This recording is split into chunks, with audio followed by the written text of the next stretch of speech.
जळगावात राडा. शनीपेठ पोलीस ठाण्यातच भाजप कार्यकर्ते भिडले. जळगाव शहरात शनिवारी 14 मार्च रोजी दुपारी राजकीय वर्चस्व आणि महानगरपालिकेच्या कंत्राटावरून सत्ताधारी महायुतीमधील दोन प्रमुख घटक पक्ष असलेल्या भाजप आणि शिवसेना शिंदे गटात यांच्यात जोरदार संघर्ष पाहायला मिळाला. शनीपेठ पोलीस ठाण्याच्या आवारामध्येच दोन्ही गटांचे कार्यकर्ते एकमेकांशी भिडल्याने परिसरात प्रचंड तणाव निर्माण झाला होता. या घटनेत भाजपचे माजी नगरसेवक कैलास सोनवणे आणि नगरसेवक कल्पेश सोनवणे हे जखमी झाले. मिळालेल्या माहितीनुसार जळगाव महानगरपालिकेच्या कॉन्ट्रॅक्टच्या वादातून दुपारी बालाजी पेठ परिसरामध्ये भाजप आणि शिवसेना शिंदे गटाचे कार्यकर्ते आमनेसामने आले होते. या दोन्ही गटात बाचाबाची होऊन त्याचे रूपांतर हाणामारीत झाले.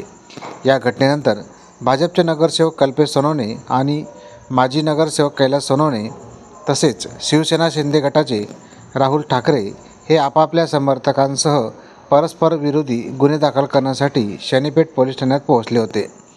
पोलीस ठाण्यात तक्रार देण्याची प्रक्रिया सुरू असतानाच दोन्ही गटातील कार्यकर्त्यांमध्ये पुन्हा वादावादी सुरू झाली. काही वेळातच या वादाचे रूपांतर लाथाबुक्क्यांनी केल्याने हाणामारीत झाले. दरम्यान पोलीस ठाण्याच्या आवारात सत्ताधारी पक्षांचे कार्यकर्ते एकमेकांवर तुटून पडल्याने पोलिसांची मोठी धावपळ उडाली.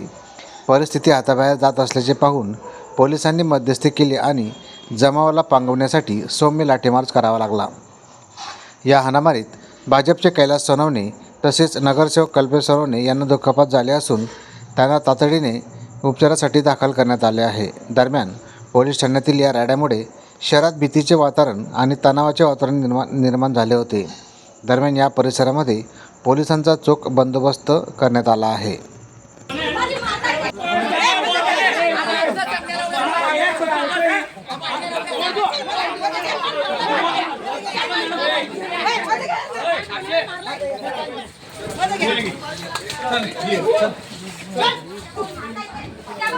चलो बाकी से बाहर नहीं जा रहे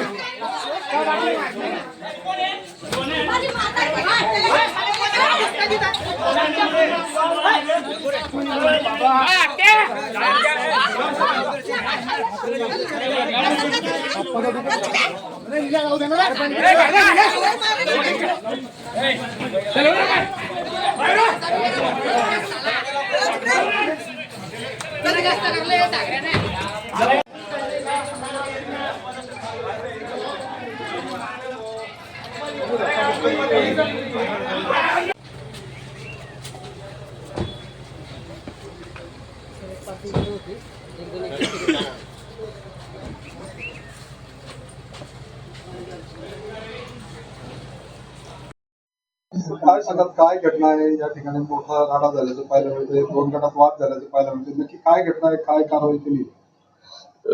मागच्या इलेक्शन मध्ये कल्पेश सोनवणे आणि त्याच्या समोर एक राहुल ठाकरे हे दोन्ही उमेदवार म्युन्सिपल इलेक्शन लढले होते. आज नेमकं काहीतरी कॉर्पोरेशनचे टेंडर निघाले होते म्हणते, त्या विषयावर दोन्ही उमेदवार आणि त्याच्यासोबत 10 ते 12 लोक त्यांनी शनीपेठ पोलीस स्टेशन हद्दीमध्ये त्यांचं रोडवरती त्यांचं भांडण झालं होतं. त्यांनी दोन्ही पार्टीला एक दुसऱ्यांचा मारहाणचं वगैरे झाले होते. मग त्या संदर्भाने पोलीस स्टेशनला दोन्ही लोकांना पोलीस स्टेशनला आणले होते. मग त्यांच्या दोन्ही लोकांचा फिर्याद नोंदवणं चालू होत्या. एकाला एका रूम मध्ये, दुसऱ्याला दुसऱ्या रूम मध्ये त्यांना बसून घेतलं. मग ही जेव्हा घटनाच्या रोडवरती मारामारी झालं होतं तेव्हा राहुल ठाकरे ह्या माणसं तिथं नव्हते. मग ते अचानकपणे पोलीस स्टेशनला आलं आणि जेव्हा ही फिर्याद नोंदवत असताना आणि माझ्या बहिणीला तुम्ही शिव्या दिला मी नसताना असं ते बोलत, म्हणजे त्यांचा जो फिर्याद नोंदवत होता कैलास सोनवणे, ते कल्पेश सोनवणेचे वडील आहे, त्यांना मारहाण केलं होतं. मग तिथं पोलीस स्टाफ होते त्या रूम मध्ये आणि बाहेर पण होते. ते पूर्ण सिच्युएशन 2-3 मिनिटांमध्ये आवरण्यात आलेलं आहे आणि दोन्ही पक्षाच्या लोकांचं FIR नोंदवणं चालू आहे आणि त्यांचं म्हणण्यानुसार FIR दाखल करू आणि पोलिसांतर्फे देखील आम्ही FIR नोंदवणार आहे आणि अरेस्ट आणि पुढील कारवाई आम्ही करणार आहे.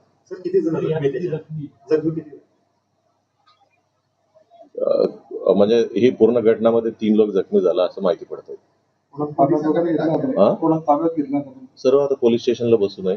म्हणजे आम्ही एक्झॅक्टली म्हणजे त्यांचं फिर्याद काय आहे आणि किती लोकांचं इन्व्हॉल्वमेंट आहे हे तपास करून निश्चित करतो. आता घटना होऊन फक्त 1च तास झालेला आहे, म्हणजे ते पूर्ण निश्चित करायला मग थोडा वेळ लागते. एकदा पूर्ण निश्चित झाल्यानंतर किती आरोपींना आम्ही अटक करते हे सर्व तुम्हाला अपडेट करतो.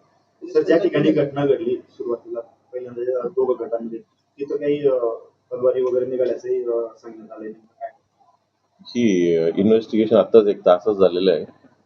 पूर्ण इन्व्हेस्टिगेशन केल्यानंतर म्हणजे एक्झॅक्टली काय कोण काढलं होतं ही सर्व गोष्टी आम्हाला क्लिअर होईल आणि एकदा क्लिअर झालं की तुम्हाला अपडेट करू.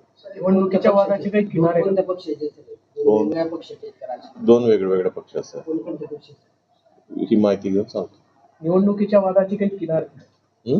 निवडणुकीच्या वादाचे काही किनारे काय आजच्या मानून म्हणजे तेव्हा निवडणूक झालं होतं, बट जे प्राथमिक इन्फॉर्मेशन असं आहे की म्हणजे दोन्ही जे उमेदवार आहेत म्हणजे जे जिंकलेला आणि पडलेला दोन्ही त्यांच्या संबंधित लोकांनी टेंडर भरले होते म्हणते, त्याच्यावर ही वाद झाला असं प्रथमदर्शनी माहिती प्राप्त झालेलं आहे. पोलिसांना काही खबर झाली का? पोलिसांना काय झालेलं नाही. सर ते पोलीस ठाण्याच्या आवारातच दोन आता पूर्ण क्लिअर सांगितलेलं आहे ना मी, जे आहेत म्हणजे फिर्याद दाखल चालू असताना सांगितलं.